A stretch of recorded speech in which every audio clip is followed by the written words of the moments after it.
고린도전서 3장 9절에서 17절 말씀 같이 읽습니다. 우리는 하나님의 동역자들이요 너희는 하나님의 밭이요 하나님의 집이니라. 내게 주신 하나님의 은혜를 따라 내가 지혜로운 건축자와 같이 터를 닦아두매 다른 이가 그 위에 세우나 그러나 각각 어떻게 그 위에 세울까를 조심할지니라. 이 닦아둔 것 외에 능히 다른 터를 닦아둘 자가 없으니 이 터는 곧 예수 그리스도라. 만일 누구든지 금이나 은이나 보석이나 나무나 풀이나 지푸로 이 터 위에 세우면 각 사람의 공적이 나타날 터인데 그 날이 공적을 밝히리니 이는 불로 나타내고 그 불이 각 사람의 공적이 어떠한 것을 시험할 것임이라. 만일 누구든지 그 위에 세운 공적이 그대로 있으면 상을 받고 누구든지 그 공적이 불타면 해를 받으리니 그러나 자신은 구원을 받되 불 가운데서 받은 것 같으리라. 너희는 너희가 하나님의 성전인 것과 하나님의 성령이 너희 안에 계시는 것을 알지 못하느냐.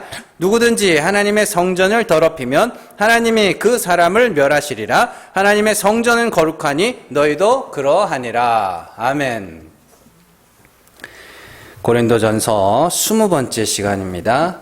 상을 대가로 바꾸면 일어나는 일입니다. 바울은 고린도 교회 성도들이 누구에게 배웠고 누구에게 세례를 받았는가를 가지고 누가 더 나은 자인가를 다투고 있는 다툼, 성경에 나오는 다툼은 거의 그 다툼이에요. 누가 더 나은 자인가? 그 다툼을 다투고 있는 고린도 교회 성도들을 책망하는 중에 있습니다. 그러면서 너희가 그렇게 스스로를 자랑하며 자기의 것을 근거로 다른 이들과 끊임없이 경쟁하고 있다면 너희는 신령한 자가 못 된다고 말하면서 너희가 자랑하는 바울과 아볼로가 어떠한 자인지를 내가 설명해 줄게. 그 이야기가 지금 쭉 이어오고 있는, 계속 갈 겁니다, 이게.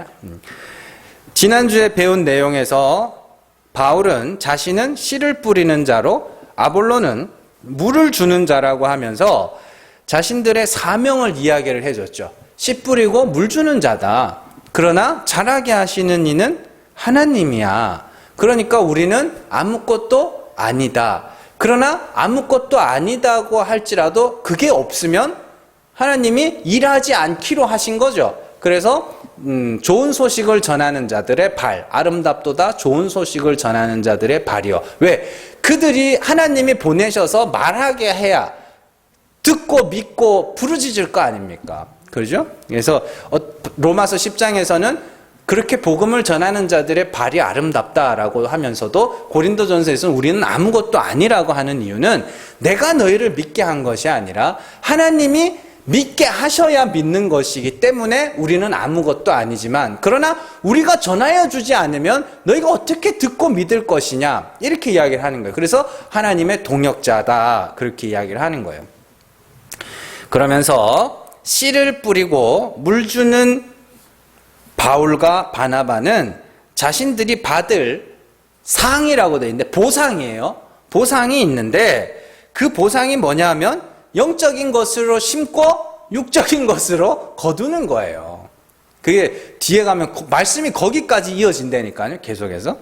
그래서 밭가는 소에게 망을 씌우지 말고, 그죠? 또 군사가 자비로 복무하지 않는다. 젖을 짜는 이가 양을 키우는 이가 양의 젖을 먹지 않느냐. 그런 것들이 다 뭐냐면 우리가 씨 뿌리고 물 줬잖아. 그래서 너희가 육적인 것을 우리에게 채워주는 게 과한 게 아니야 라고 설명을 해주는 거잖아요. 그죠? 그래서 그럼에도 불구하고 고린도 교회가 그걸 안 하려고 그래요. 그죠? 그렇게까지 싫으면 안 받을게. 그 이야기를 하는 거예요. 그래서 목회자들 보고 그래 바울처럼 다 일해야 돼. 그게 진짜로 돈을 사랑하는 거라 그랬죠. 영적인 것의 가치, 복음의 가치, 진리의 가치를 몰라서 돈이 그거보다 더 아까운 거예요. 그렇게. 자, 어쨌든 그런 내용들을 우리가 지난 시간에 살펴봤습니다.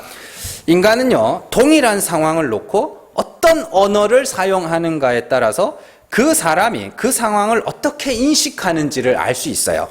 예를 들어서 부모와 자녀 간에 막 이렇게 싸워요. 부모와 자식 간에 막 말다툼을 막 하고 있어요. 그 광경을 보고 어떤 사람은 어머 저 자녀가 부모한테 대드네 이렇게 말하는 사람이 있고, 어떤 사람은 자녀가 부모한테 저항하네 이렇게 그렇게 말하는 사람이 있어요. 똑같은 상황인데 자녀가 부모에게 대든다 라는 표현을 들으면 누가 잘못하고 있는 것 같아요? 자녀가 잘못하고 있는 것 같죠? 자녀가 버릇없이 엄마 아버지한테 막 대든다고 그렇게 하면 이 사람은 그 말 자체가, 그 단어, 사용한 단어, 똑같은 상황을 본 거 아니에요. 똑같은 상황을 보고 그 단어를 사용함으로 말미암아 이건 자녀가 잘못하고 있어가 되는 거예요. 그죠? 그러나 자녀가 부모에게 저항하고 있다라고 말하는 사람은 그 말로 인하여 어떻게 해요? 부모가 뭔가 부당한 요구를 하고 있고 자녀는 거기에 대하여 지금 저항하고 맞서서 저항하고 있는 그런 상태구나. 똑같은 상황이라니까요. 똑같은 상황인데 그런 단어의 사용에 따라서 이해하는 게 완전히 달라지는 거예요.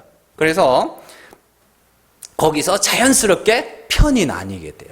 그 말을 사용하는 것에 따라서. 자녀가 부모에게 대든다고 말하는 사람은 그 말로 인하여 부모의 편이라는 것을 금방 알 수 있죠. 그리고 자녀가 부모에게 저항한다고 하는 사람은 그 말로 인하여 자녀의 편이라는 것을 알 수 있어요.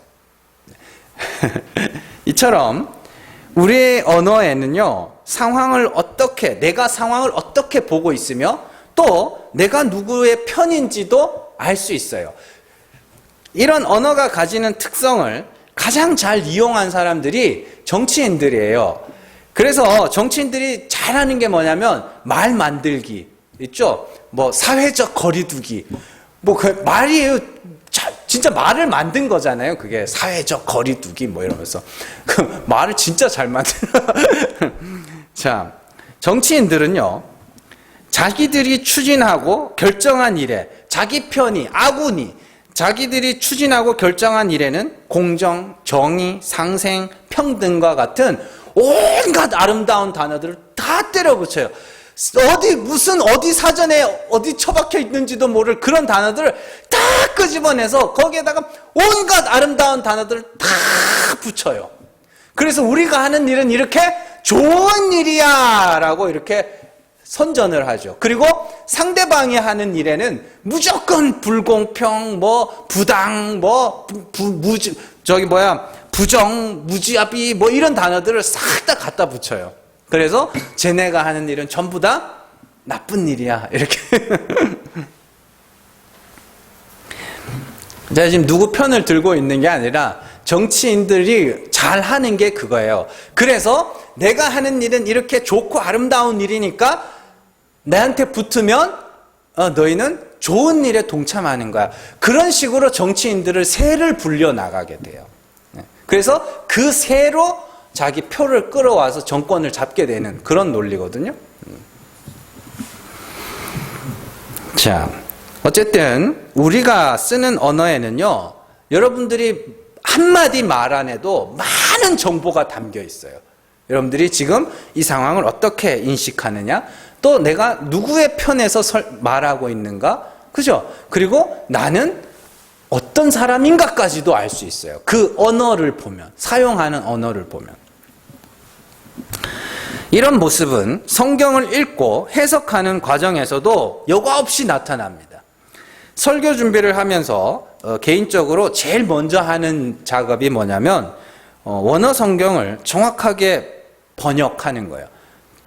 한글 성경이 번역을 잘 하고 있는가, 잘 돼 있는가, 아니면 잘못되어 있는가를 정확하게 꼬집어내는 그런 역할, 그걸 해야 돼요. 왜냐하면 이거를 잘못 읽으면은 완전 오해하기가 좋거든요, 성경이. 왜냐하면은 원문을 번역하는 과정에서 어쩔 수 없이 번역가의 생각과 번역가의 정보가 이 성경을 해석하는 과정에 섞일 수밖에 없어요. 그러니까 아까도 말했지만 부모가 자녀와 부모와 자녀가 막 다투는 그런 모습들을 보면서 저 대드네, 이렇게 말할 수도 있고 저항하네, 이렇게 말할 수도 있는 거 아니에요. 그러니까 그 사람의 그러한 정보, 그러한 그 사람의 생각과 인식들이 이 번역하는 것에 녹아들 수밖에 없는 거예요. 예를 들어서 오늘 말씀에 등장하는 공적이라는 단어, 에르곤이거든요. 성경에서 어마어마하게 많이 쓰이는 단어입니다. 이 단어가 행위로 구원을 얻는다 할 때 그 행위라는 단어예요. 그리고 내가 무엇이 하나님의 일입니까? 일 있죠, 일. 그것도 에르곤이에요. 그리고 오늘 말씀에 공적이라고 번역된 이 단어 에르곤이에요. 근데 에르곤이라는 단어 안에 행위라는 뜻, 일이라는 뜻, 공적이라는 뜻, 이런 것들이 다 포함되어 있거든요. 근데 그러한 제가 지금 말씀드린 것만 의미가 3가지잖아요. 그런데 왜 번역가들은, 왜 고린도전서를 번역한 사람들은 이걸 공적이라고 번역을 해놨을까요? 왜 다른 데는 행위라고 번역을 해놨고, 왜 여기는 공적이라고 해놨고, 왜 또 다른 곳은 일이라고 번역을 해놨을까요? 왜 그럴까요? 각자의 생각이 담겨 있는 거예요, 그게. 번역 안에.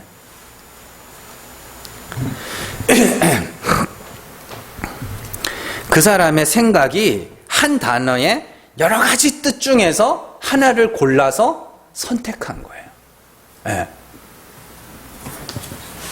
쉽게 말해서 우리가 흔히 겪는 일 중에 내가 했던 말이 2번, 3번 전달되는 과정에서 그 의미가 완전히 변질되는 것을 볼 수 있죠. 왜냐하면 말을 옮기는 과정에서 말을 옮기는 사람의 생각이 섞이기 때문이에요. 그래서 고자질하는 거 말고 말을 전달할 때는 그 사람의 녹취를 그대로 들려주는 게 굉장히 좋은 방법이에요. 그래서 요즘에 뭐 유튜버 같은 거 보면 사람들이 거짓말을 못 하잖아요. 그죠? 그래서 요즘에는 국회 청문회 같은 거 보면은 그 사람이 옛날에 했던 발언을 그대로 틀어줘요. 너 그때 이런 말 하지 않았냐고. 그러면 빼도 박도 못하는 거죠. 그래도 난 안 했다고 하는 미친놈들이 있어서 문제지. 그런 거예요.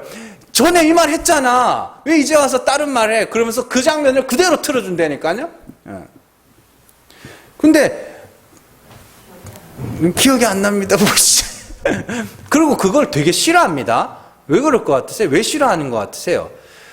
찔리는 게 많아서 그래요. 자, 어쨌든 예전에 어떤 일이 있었냐면 제가 광고를 했어요. 예배 시간에 광고를 했는데 첫 번째 광고가 뭐였냐면 식당 봉사 하실 분들은 자원해서 참여해달라고 그렇게 광고를 했어요. 첫 번째 광고였어요. 식당 봉사 하시는 분 그냥 그때는 2분이서 하실 때였거든요. 그래서 매 2분만 하시니까 너무 힘드시다고, 그러니까 좀 같이 하실 분들은 참여 좀 해달라고 그렇게 광고를 하고, 그 다음 광고가 뭐였냐면 그때 노회의 행사가 있었어요. 노회의 행사가 있어가지고 제가 그 노회에 참석을 할 수밖에 없는 상황이었어요. 그래서 제가 그 이번 주에 노회에 무슨 행사가 있습니다. 그래서 제가 거기 참석해야 됩니다. 그래서 뭐 수요 예배를 빠졌나? 하여튼 새벽 예배를 빠졌나? 그렇게 됐어요. 그러면서 제가 사람 성경 설교 준비해야 되는데 사람 짜증나게 바쁘게 한다고 그런 말을 했어요. 광고 시간 중에. 근데 이제 그 광고를 들은 사람이 그 자리에 참석하지 않은 사람에게 말을 옮기는 거예요. 말을 옮길 때 어떻게 옮겼냐면 식당 봉사할 사람이 없어서 짜증난다고 그랬다고. 이 실화 탐사대. 실화예요, 이거는. 진짜로요. 정말로 그랬어요. 정말로 그 자리에 없었던 분이 저한테 와가지고 정말 그렇게 말했네요. 정말로 식당 봉사할 사람이 없어서 짜증난다고 그랬네요. 아닌데요? 네. 그러니까 그 말을 옮긴 사람은 뭐 한 거예요? 자기 생각을 옮긴 거에 섞어가지고 자기가 하고 싶은 말대로 옮긴 거죠. 그러니까 이게 번역의 과정에 생길 수 있는 오류 같은 거예요. 자기 생각을 그 성경을 번역하면서 자기 생각을 조금씩 섞는 거예요. 그러다 보면 성경 번역을 보다 보면 그게 문맥에 안 맞는 말들이 나올 때가 있어요. 이게 왜 이런 단어들이 여기 사용되지? 그런 모습들을 우리가 살펴볼 수 있어요. 그래서 번역이라는 게 그런 거예요. 처음 기록된 말을 언어가 다른 사람들에게 전해주는데 그 과정에서 번역가의 생각이 조금씩 들어가게 되는 거예요. 그래서 목회자들이 학교를 다니면서 신학교 다니면서 성경 원어에 대해서 꼭 배우게 돼 있어요. 왜냐하면 번역가의 생각이 번역하는 과정에 들어갈 수밖에 없기 때문에 목사들아, 목사가 될 사람들아, 너희는 성경을 원어로 읽을 줄 알고 원어로 올바로 해석할 수 있어야 된다. 그래서 성경 원어를 그대로 배우는 거예요. 자, 왜냐하면요, 우리나라 성경은 1차 번역이 아니에요. 1차 번역이란 뭐냐면 원어 성경을 그대로 번역한 게 아니고 원어 성경을 번역한 부분도 있지만 대부분은 영어 성경을 번역한 거예요. 대부분. 그러다 보니까 2차 번역이에요. 그러다 보니까 한번 보세요. 한 다리만 건너도 말이 바뀌는데 2다리 건넜으니 오죽하겠냐고요. 그래서 우리가 원어를 공부를 하는 게 중요하다. 그러나 뭐 여러분들이 어떻게 알겠어요? 원어 제가 해서 들려드릴 수밖에 없지. 그러니까 여러분들은 저 목사가 원어 갖고 사기 안 치도록 그렇게 하셔야 되는 거예요. 자, 그렇다고 해서 성경의 내용이 완전히 뒤집어지는 것은 아니니까 이 성경 읽고 우리가 지옥 가는 거 아니야? 뭐 그렇게까지 두려워할 필요는 없습니다. 부분에서 그 의미가 조금 다르게 사용됐을 뿐이지 전체적인 내용은 별로 크게 다르지 않다. 여러분들 잘 유의하시고, 자, 오늘 말씀에서 사도 바울이 말하고자 하는 바를 번역가가 제대로 번역하지 못했다는 느낌이 많이 들어가지고 제가 번역에 대해서 이야기를 드린 거예요. 일단 우리가 살펴볼 말씀은 9절의 말씀이에요. 9절 말씀 보시면 우리는 하나님의 동역자들이요 너희는 하나님의 밭이요 하나님의 집이니라 이렇게 되어 있죠. 자, 그래서 9절에서 바울은 자신을 하나님의 동역자라고 하고 성도들을 향해서 너희는 하나님의 밭이고 하나님의 집이라고 말합니다. 여기서 하나님의 밭으로서 성도들에 관해서는 위에 5절에서부터 설명을 해줬죠. 너희는 하나님의 밭이고 어떻게 해요? 나는 거기에 씨를 뿌리고 아볼로는 물을 주는 자고 하나님은 거기서 자라게 하시는 분이다. 그거를 설명을 했잖아요. 하나님의 밭으로서 성도들의 삶을.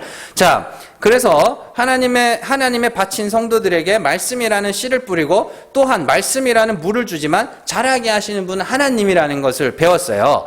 그러면 바울과 아볼로가 뿌린 씨와 물은 뭐예요? 십자가의 도예요. 십자가의 도.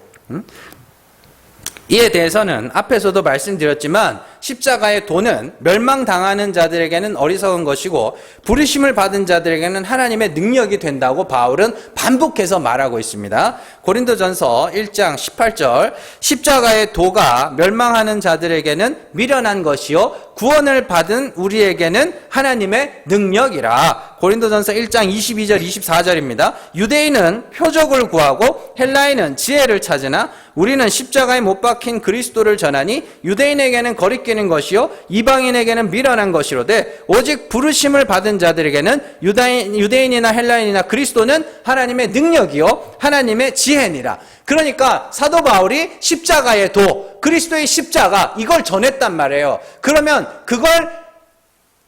그거를 믿는 자는 누구?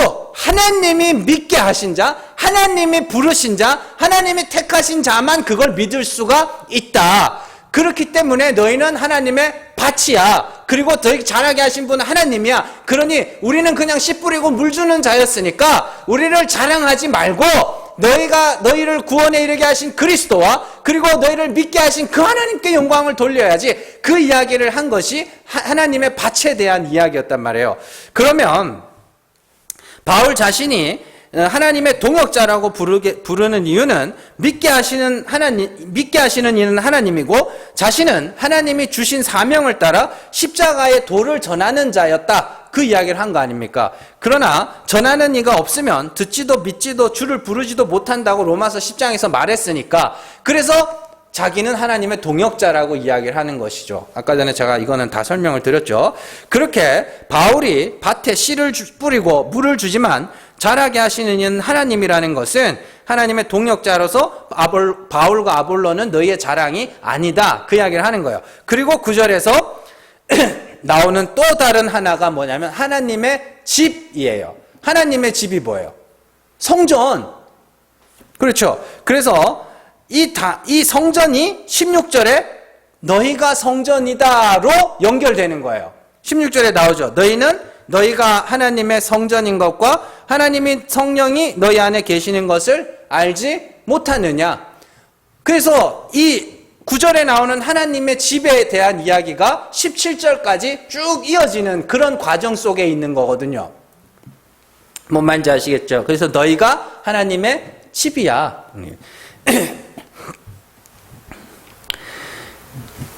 지금 바울 자신과 아볼로를 자랑하는 성도들에게 우리는 너희가 자랑해야 될 대상이 아니라는 이야기를 밭과 성전이라는 두 가지 비유로 설명하고 있죠. 그런데 이 고린도 교회 성도들이 자랑하는 게 단순히 바울과 아볼로를 자랑하는 거였어요?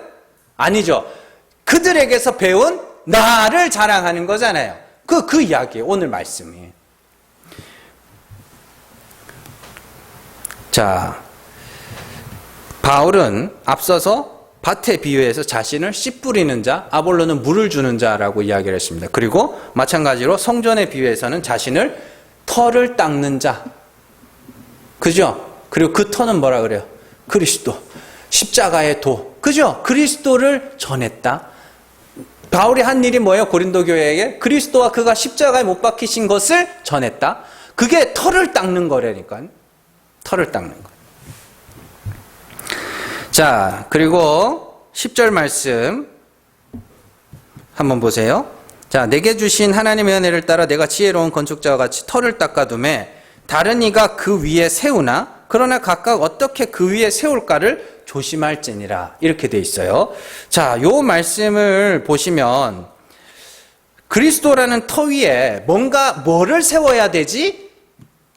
뭐를 세워야 되지? 이렇게 고민해야 되는 것처럼 번역을 해놨잖아요. 그런데 원어대로 하면 그 위에 세우는 일이 없도록 해라 해요. 뭔 말인지 아시겠어요? 그리스도라는 터 위에 너희가 뭔가를 세우려고 할 텐데 세우는 일이 없도록 해. 그 말이에요. 그래서 12절에 만일 누구든지 그 위에 뭔가를 세우면 그 사람이 세운 공적, 행위의 실체가 드러날 것인데 그날 심판날이에요. 심판날, 이렇게 심판날이 따로 있는 게 아닙니다. 성도들은 매일매일이 심판날이에요. 그 날이 너희가 공적이라고 하는 것들이 진짜 공적이 맞는지를 밝혀낼 것이다 예요. 어떻게? 불로 나타내는데 너희가 공적이라고 세운 것들을 시험한다가 아니라 입증할 것이다 예요.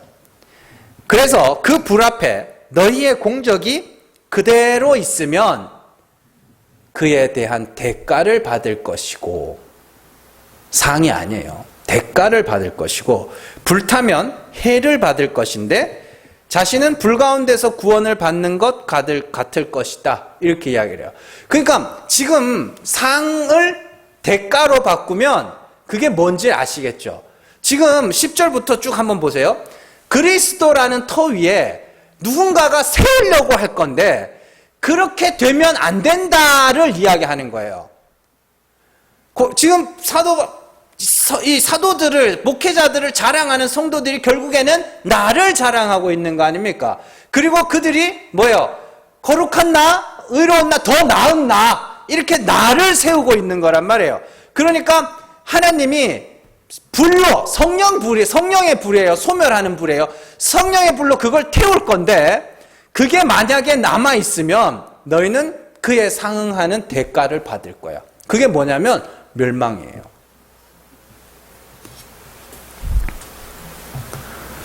뭔 말인지 이해가 되시겠죠? 그런데 세운 것이 있는데 그것이 다 타면 불 가운데서 구원을 받은 것 같을 거야. 예. 그 뭔 말인지 아시겠죠? 예. 그러면서 한번 보세요.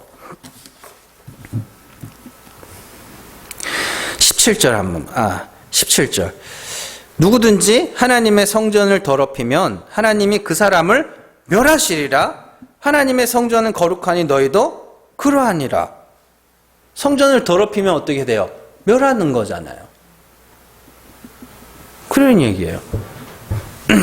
그리고 15절의 말씀도 공적이 불타고 해를 받으리니 그는 불 가운데서 구원을 받은 것 같을 것이다. 이렇게 되어 있는데, 불타면 해를 받는 게 아니라 불타는 해를 받는 거예요. 뭔 말인지 아시죠? 싸우면 불타는 해를 받을 거야. 그리고 그 불 가운데서 너희는 구원을 받을 거야.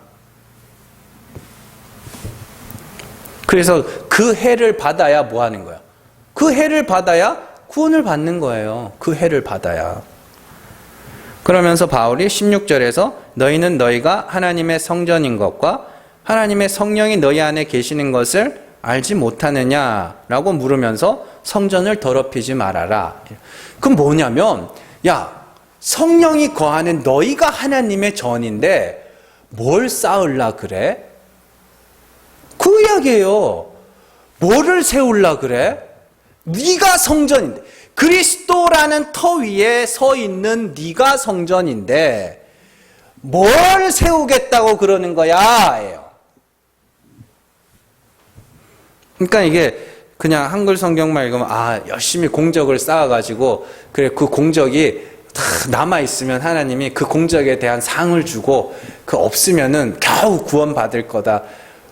그러면은요 다른 사도들의 이야기랑 달라요. 로마서의 이야기랑도 달라진다니까. 그래서 베드로가 그러잖아요. 의인이 어떻게 구원받는다 그래요? 겨우 구원을 받는다 그래요. 의인이 겨우 구원을 받으면 죄인들의 그 끝은 어떠하겠느냐? 의인들은 겨우 구원을 받아요. 왜요? 불시험을 통과할 거라고 그러잖아요, 베드로가. 똑같은 이야기예요. 너희도 불시험을 받아서 어떻게 해요? 겨우 구원 받을 거야.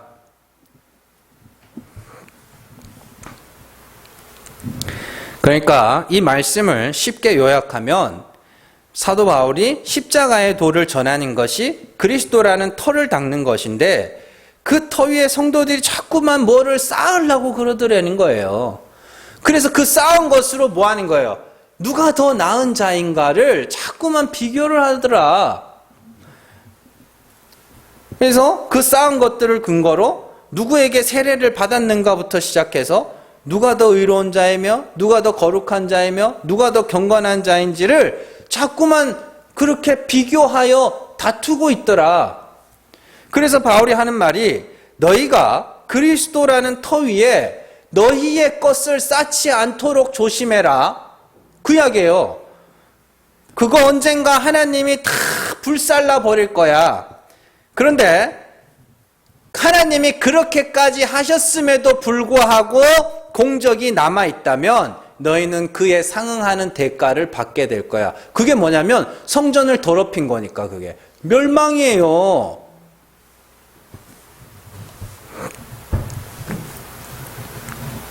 그러면 9절의 말씀부터 이어지는 그리스도라는 터 위에 세워지는 성전의 이야기를 잘 기억하시면서 17절의 말씀 한번 보세요. 누구든지 하나님의 성전을 더럽히면 하나님이 그 사람을 멸하시리라. 하나님의 성전은 거룩하니 너희도 그러하니라. 아멘. 잘 보세요.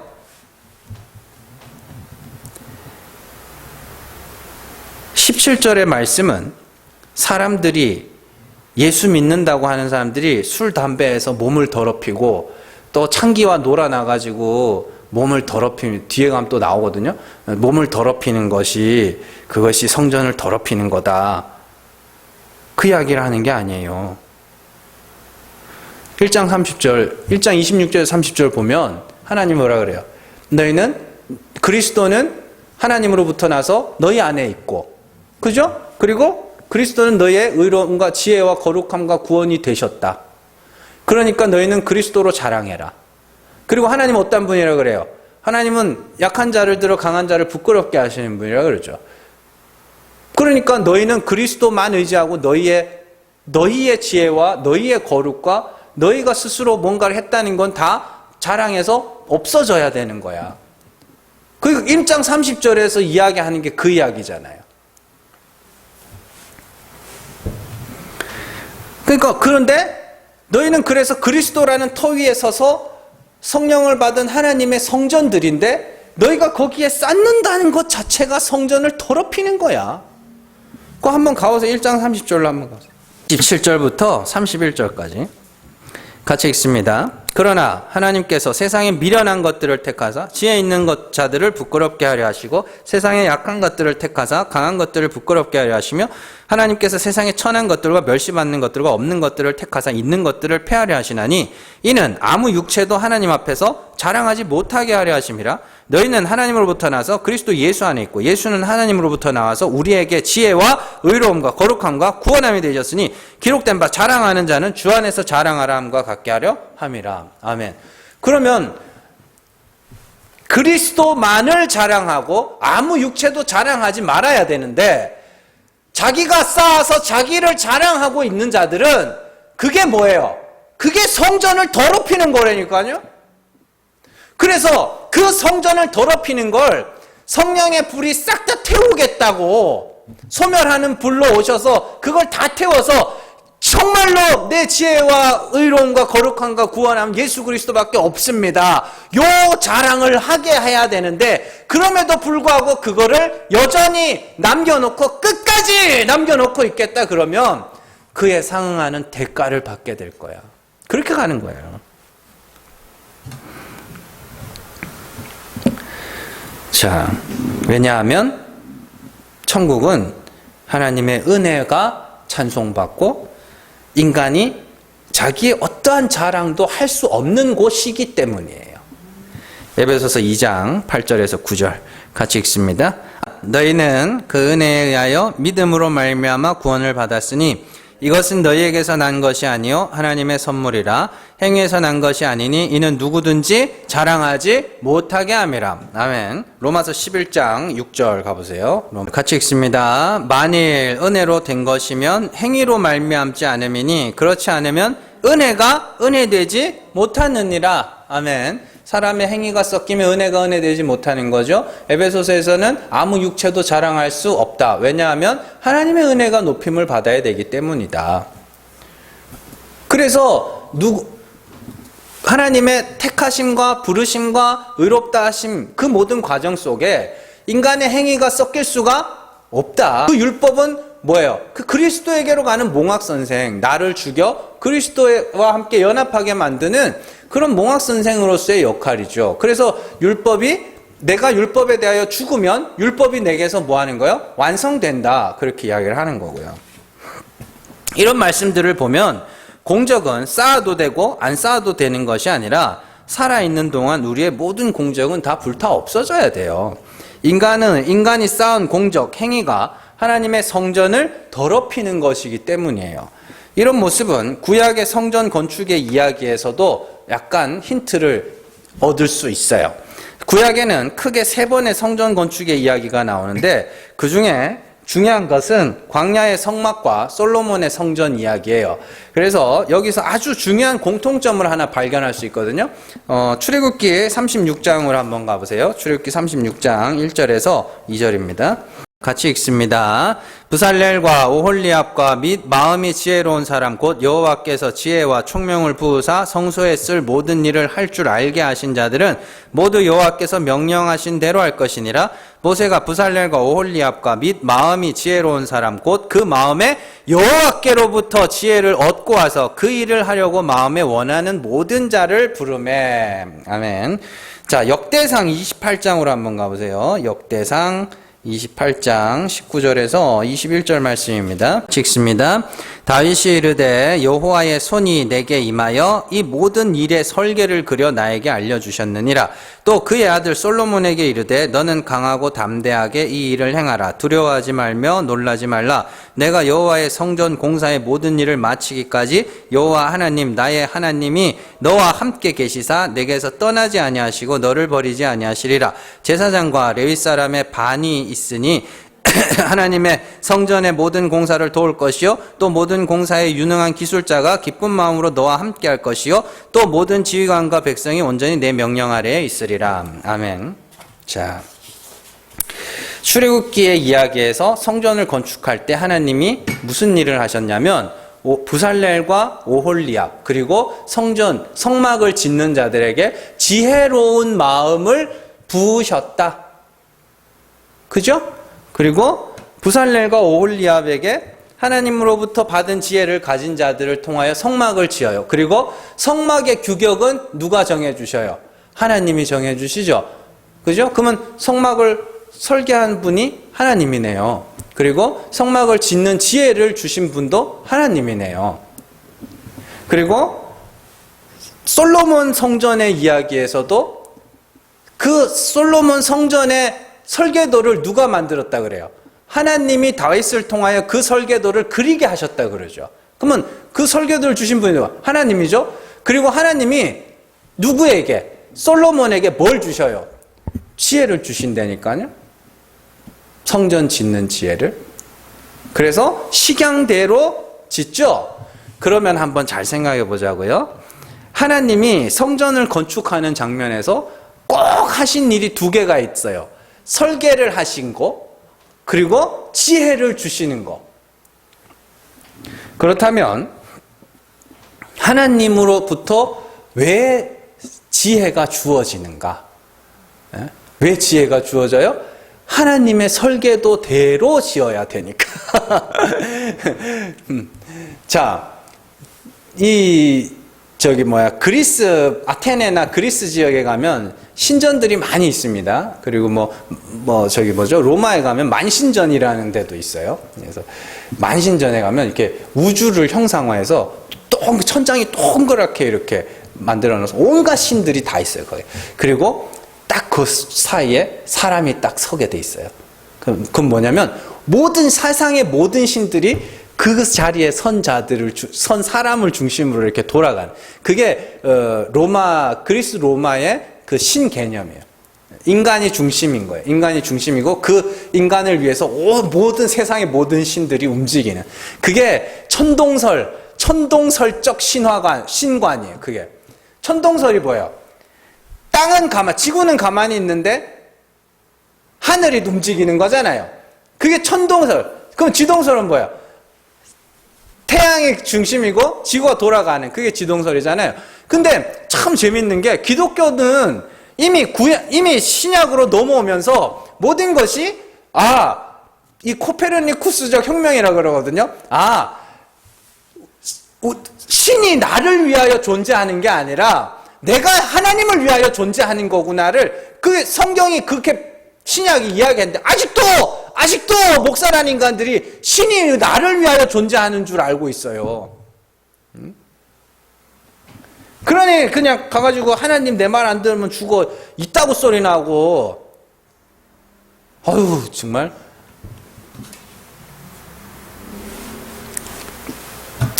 하나님이 설계도를 주시고 지혜를 주신 이유는, 지혜가 왜 필요하냐면 하나님이 지으신 대로만 지으라고 주신 거예요.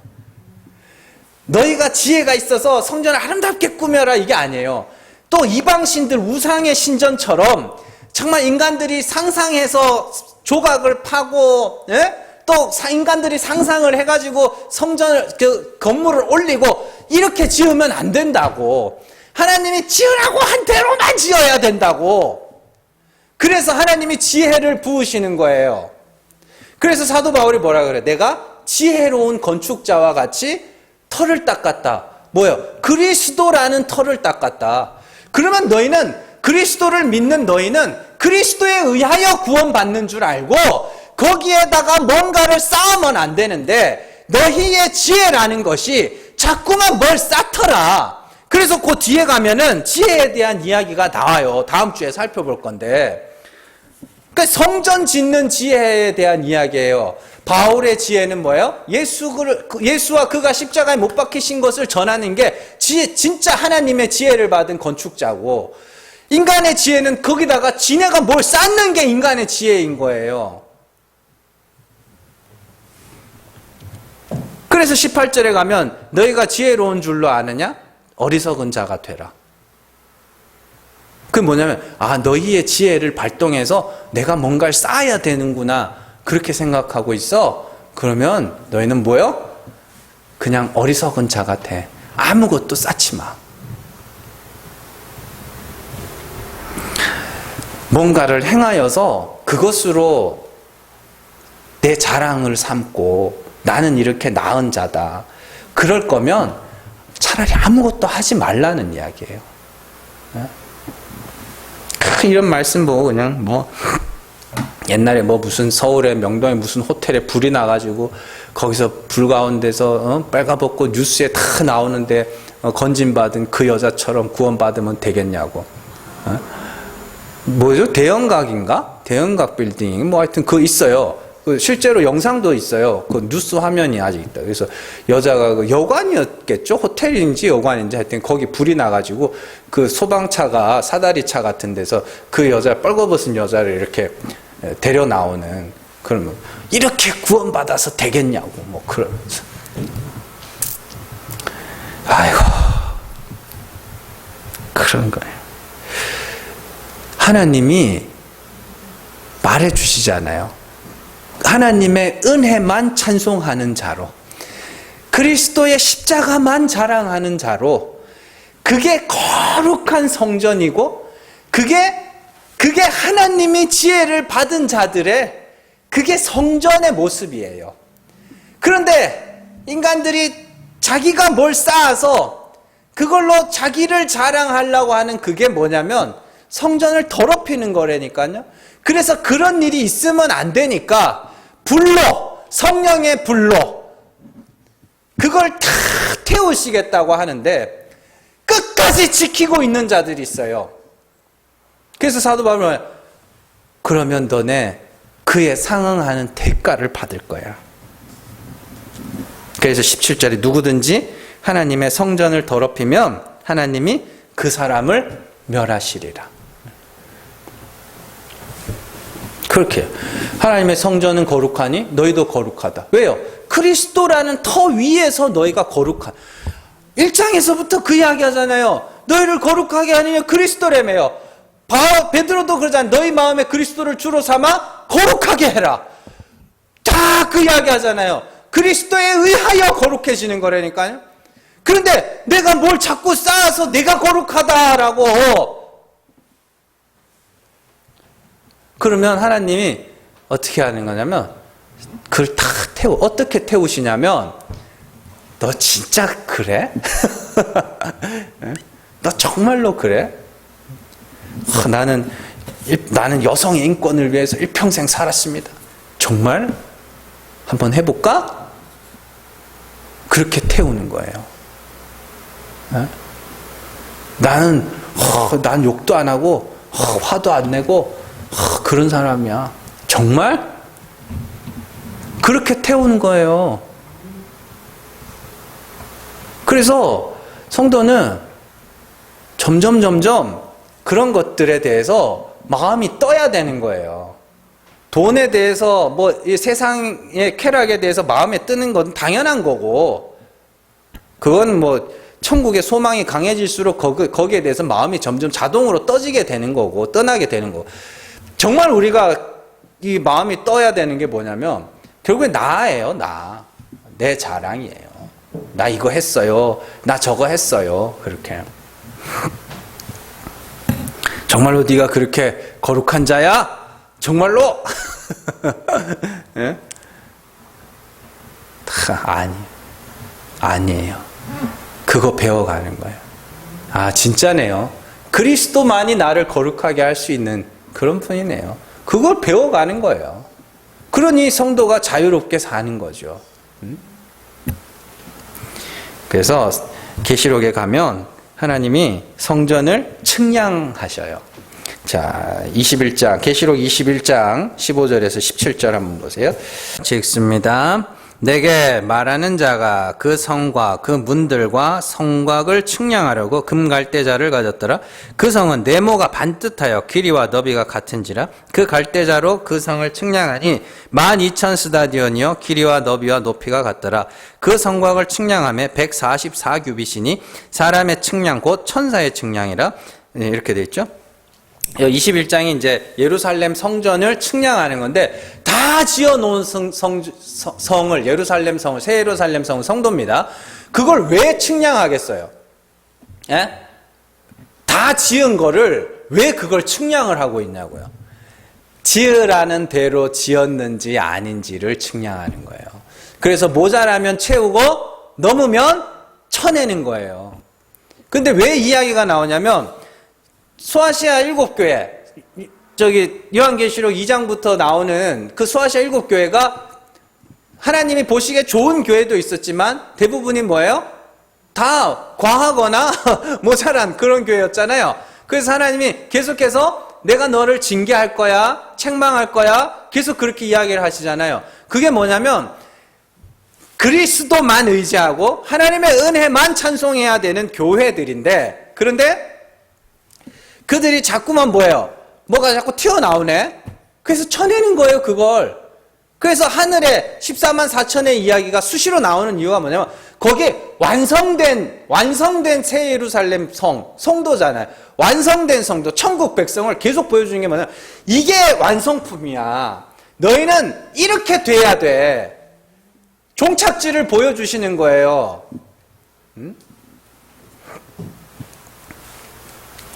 그래서 인간들이 하나님을 많이 따라 하잖아요. 그죠? 그래서 자꾸만 자녀들에게 모델을 보여주죠. 텔레비전을 통해서 뭐 옛날에 뭐 엄마 친구 아들 뭐 이러면서 모델을 제시해주고 너는 이렇게 돼야 된다. 그게 지금 하나님 흉내내는 거거든요. 하나님이 천상의 교회를 통하여서 우리에게 너희는 이렇게 돼야 돼 라고 보여주시고, 지금 그렇지 못하니까 하나님이 뭐 하시냐면 내가 너희를 반드시 그렇게 만들어 갈 거야. 그런 이야기거든요. 그래서 천상의 교회의 모습이 보여요. 구원하심이 하나님과 어린 양께 있습니다. 모든 영광과 존귀와 권세와 능력은 다 하나님께 있습니다. 난 아닙니다. 그래서 성도가 이 땅에서 환난을 받는 거고, 주 안에서 죽는 자들은 복이 있고, 첫째 부활을 경험한 자들은 복이 있다. 그런 이야기잖아요. 그러니까 여러분들이 성전이에요. 더럽히지 마세요. 내가 뭔가를 했다. 내가 뭔가를 대단하다. 난 거룩해. 난 기도 대장이야. 전도 대장이야. 그런 거 아니라고 그러잖아요. 기도는 많이 하는 게 중요한 게 아니라 그랬잖아요. 하는 게 중요한 거라 그랬잖아요. 그러니까 기도합시다. 그러면 기도를 하면 돼요. 기도를 많이 하고 뜨겁게 하고는 중요한 게 아니라니까요. 기도를 하라니까요. 그냥 기도라는 것 자체가 뭐예요? 내가 안 되니까 하나님 앞에 하는 거 아닙니까?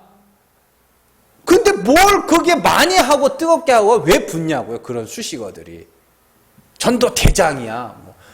믿게 하시는 하나님이라며요. 대장이 어딨어요?